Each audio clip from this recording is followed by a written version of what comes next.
This is the lecture for Neri Marsili's article, Fictions That Don't Tell the Truth.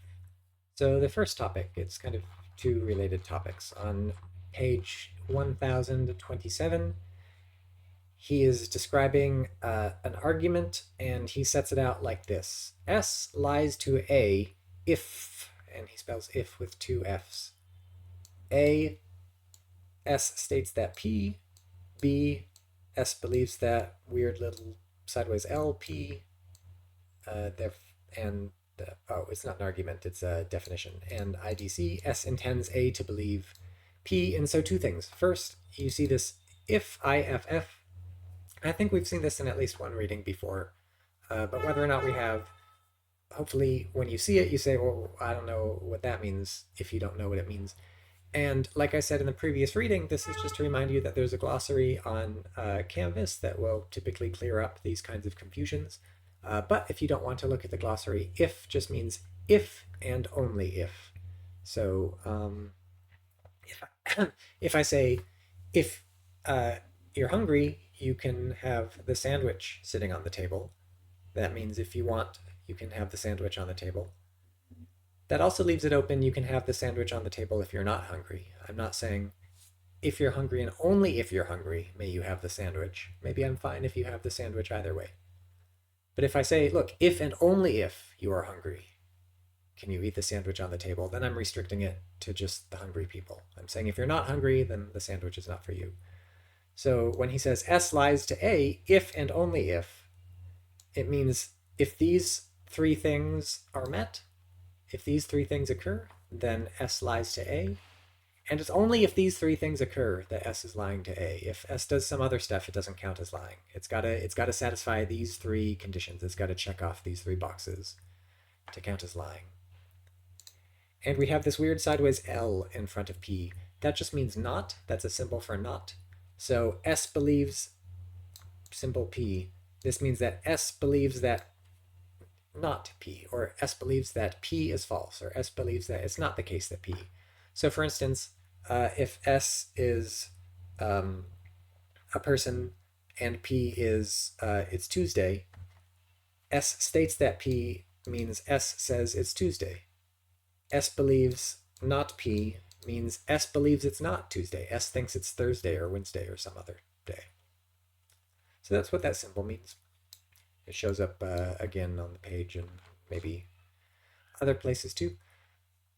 Throughout this article, maybe even more so than other articles we've read, and especially like the first half of the article, or not even the first half, the first part of the article, especially up to this table on 1030, I don't know about you, I find the way it's written pretty complicated especially if you're reading really quickly.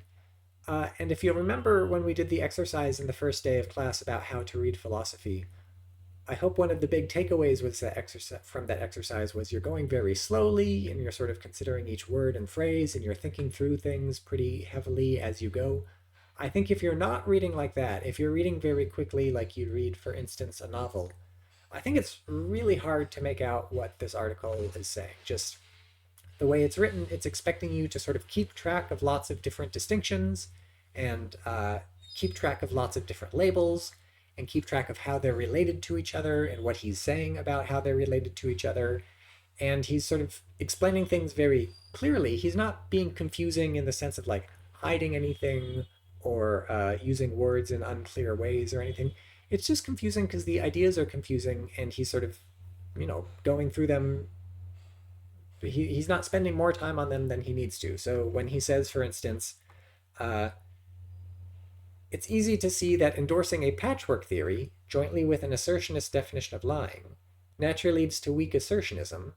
If some utterances in fiction are genuinely asserted, some utterances in fiction can be lies. And so there's weak assertionism, patchwork theory, assertionism plus patchwork theory, the fact that assertionism plus patchwork theory leads to weak assertionism, an explanation of how this works. And so just, all these different moving parts and all these different sentences you want to keep track of, or else you're quickly going to not be able to follow what's going on. And so this is just to suggest that either, if you haven't already, as we're getting into this course and you're learning how to read philosophy, work out a way of like working out these sentences. So you have to understand the grammar and you have to understand the ideas.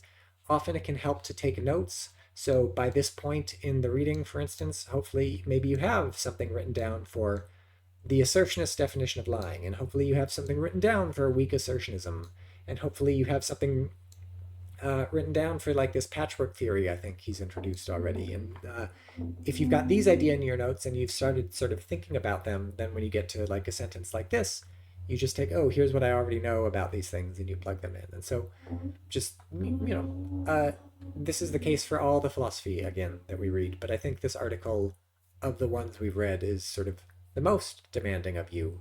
Not in terms of the ideas are more complicated or anything. It's just, I don't know. You got to keep track of them to make sure you're on the same page. Again, I think the article sort of gets easier after 1030, the 1030. Not that it gets easy. Nothing's ever easy, but I think it gets a little more straightforward. Next, on 1036, he talks about, oh, well, okay, we're not going to go through the whole thing. We're just going to, he uses this phrase, the paradoxical flavor of a Morean assertion. And so what is a Morean assertion? So a Morean assertion is, imagine I come up to you and I say, it's raining outside, but I don't believe it. Or it's raining outside, but I don't believe that it's raining outside. Or, it's Tuesday, but I don't believe that it's Tuesday. Or it's Tuesday, but I don't think that it's Tuesday. Now, normally, if somebody says these things, something like this to you, it would be a little strange. It doesn't make a lot of sense. Usually if somebody says it's raining outside, the implication is that they believe it's raining outside. If they didn't believe it was raining outside, why would they be telling you it's raining outside?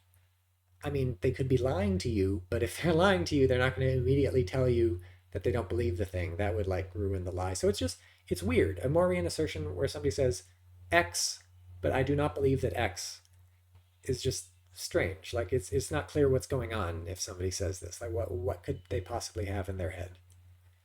Notice some things we can say like whatever, but I don't believe it. So if I say my friend thinks it's raining outside, but I don't believe it's raining outside, that's not weird. That's totally normal. Of course that sentence makes sense. The weird thing about a Morean sentence is just like, oh, here's this fact, but I don't believe this fact. Here's this thing I'm reporting as if it's true, but I don't believe it's true. So that's just what a Morean sentence is, or a Morean assertion is. On the same page, and also later on the next page, and maybe throughout the article, he uses this word felicitous. He says, by felicitous denial, I mean one that does not misfire. And in fact, he uses the word felicitously before Morean assertion, so I should have said that first. But in reply to the accusation, I would be unable to felicitously back off with am or c or whatever. So when we talk about felicitous, when we use this word in philosophy, it's kind of a technical term for like a different kind of, or a kind of statement or an assertion that just, it makes sense. There's nothing weird about it.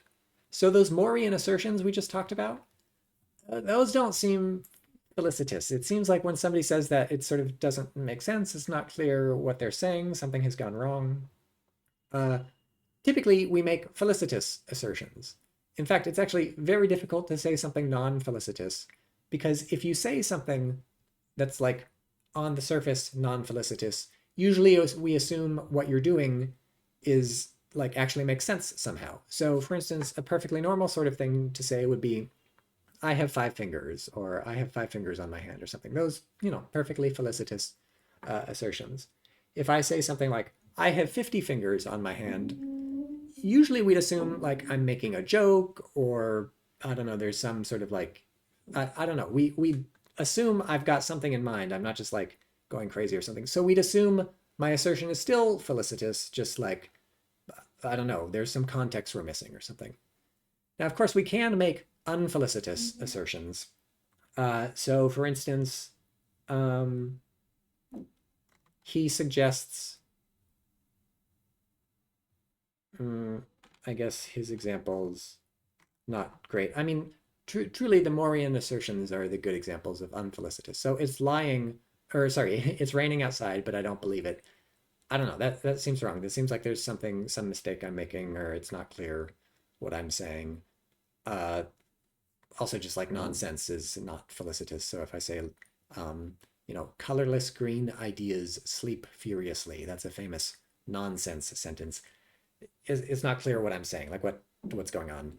Um, Again, we try hard to sort of understand people in ways that make them felicitous. So we'd say, oh, maybe he's doing poetry, or maybe it's a metaphor or something. But if you can't find a way to make it make sense, then the assertion is unfelicitous. It just sort of fails to succeed in a certain sort of way. So that's felicitousness in this context and in the context of philosophy generally.